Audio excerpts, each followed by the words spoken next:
Greetings.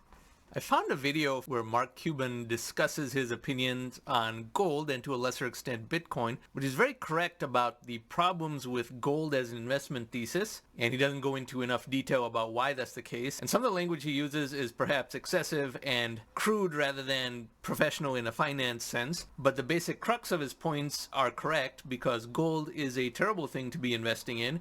And I will cite one of my videos about why that is the case frequently throughout this particular video. So without further ado, we shall go to what Mark Cuban has said about gold as an investment thesis.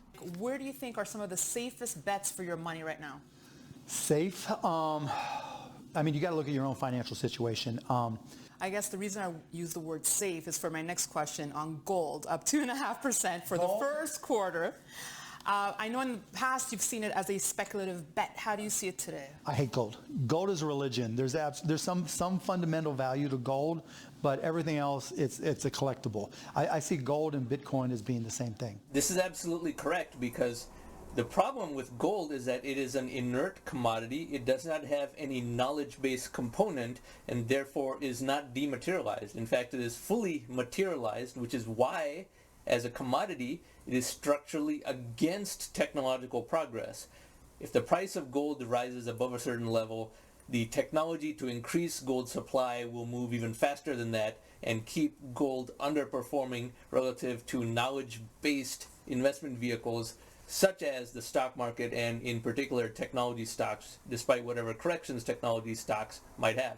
Now, I described this in great detail in this video up here. But the general thesis, which deserves frequent repeating, is that gold is not something that has the inherent fundamentals that would enable it to rise in price, and it is certainly not a hedge against inflation, even if we were to have high inflation, which is not what is happening because quantitative easing no longer causes inflation even at its current levels of volume.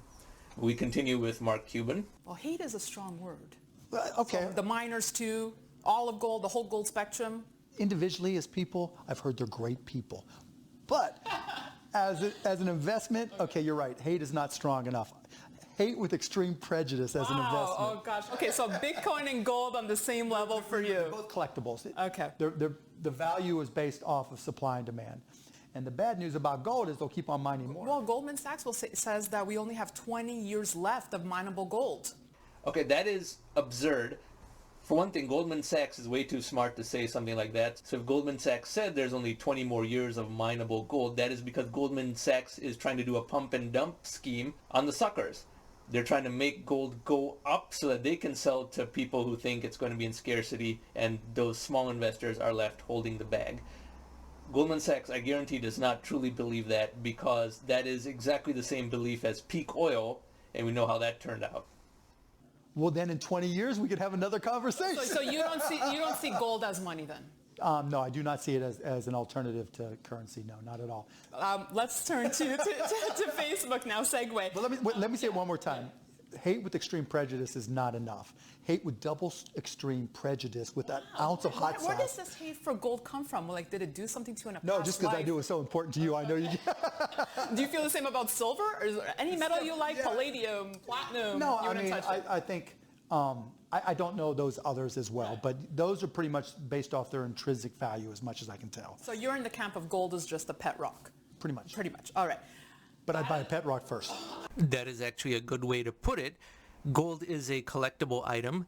It is jewelry that is visually very attractive. It looks nice, but that is not the same thing as earning a financial return, and the least sophisticated people can be suckered into conflating the two. Because gold looks nice and makes them feel good, they believe that they can earn a return on it for that reason, and then they memorize one or two talking points that are very illogical. The truth is, gold is an inert commodity, and a commodity by definition is something that does not have any exponentially improving knowledge component, which is the crux of virtually anything that can earn a high return in an intrinsic sense. That is why tech stocks, despite whatever corrections may occur in the short term, generally have a much better long-term outlook than any inert commodity such as gold, silver, etc. In the 1970s, the technonomic medium of the world was not as advanced and pervasive as it is today, so we did in fact see increases in the price of gold as well as oil at that time. But now the technonomic medium of the world is much more advanced and adaptive, which means that when the price of any commodity gets too high, the response is to either decrease demand by finding an alternative or increase supply, react much more quickly, and therefore we get a price reduction far faster than was ever possible before. And that is why gold is still having trouble rising above 2,000 even in 2023. We are in a different age economically because of the size and strength and adaptability of the technonomic medium of today versus what it may have been 20, 40, 100, or 200 years ago.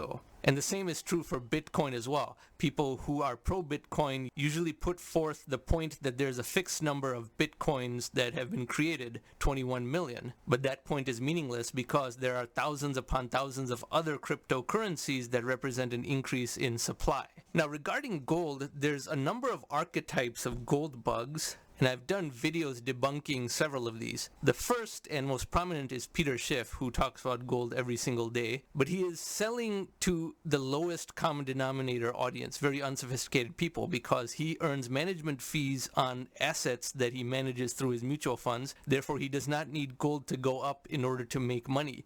If gold goes up, he will make more money because the assets under his management are larger, and he will point to a prediction of having been correct in a broken clock sense, but his predictions about gold have been very wrong because 10 years ago he said that gold would be $20,000 an ounce by now, when in fact it is still under $2,000 an ounce. And Peter Schiff, in his marketing strategy of addressing the least intelligent people, conflates the US central bank's money printing with the price of a commodity that is priced worldwide, effectively implying that the US is the only country in the world. The Federal Reserve printed so much money, that's why gold should go up. To less sophisticated people, that makes intuitive sense, but if you're a viewer of this channel, you know better than that. But at least he is against Bitcoin, so if nothing else, he has some consistency there. Much stranger than Peter Schiff is Robert Kiyosaki, who I debunk in this video up here, because he is both pro-gold and pro-Bitcoin and has very vague, nebulous explanations about why. He says he's been acquiring gold and silver for 50 years, which means he has had terrible returns for 50 years. And he even gets theological about it, saying that gold and silver are God's money. God's money, whatever that means. The periodic table of the elements is the periodic table of the elements. There's nothing supernatural or divine about that. And when he talks about Bitcoin, he touts how much Bitcoin has risen, but then when he touts gold 1 minute later, he does not talk about gold having risen in price. So that is very inconsistent.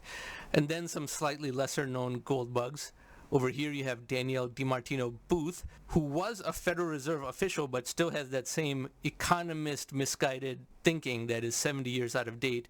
And for years she's been saying she is bold gold, bold gold. Gold has not risen in price at all. And then you have these PhD economists of a different type, like Mark Skousen, who I discuss over here. He was asked to make a prediction, but these PhD economists, they think a prediction means it's a green light to talk about the past. So when someone poses a question to him about whether inflation will be high, he says that if gold rises above 2,000, then we have an inflation problem, and that is my prediction. So he's talking about the past and then presenting that as a prediction. But his video was years ago, and gold still is not above 2,000. Therefore, by his logic, by this very decorated economist, who is considered an expert by other economists, there has not been inflation because gold is still below 2,000 even in 2023. So huge credit to Mark Cuban. He said that gold would not go up, and this video is more than 5 years old, yet he was correct and his rationale continues to be correct. Now, if you like this type of content, I encourage you to subscribe to this channel.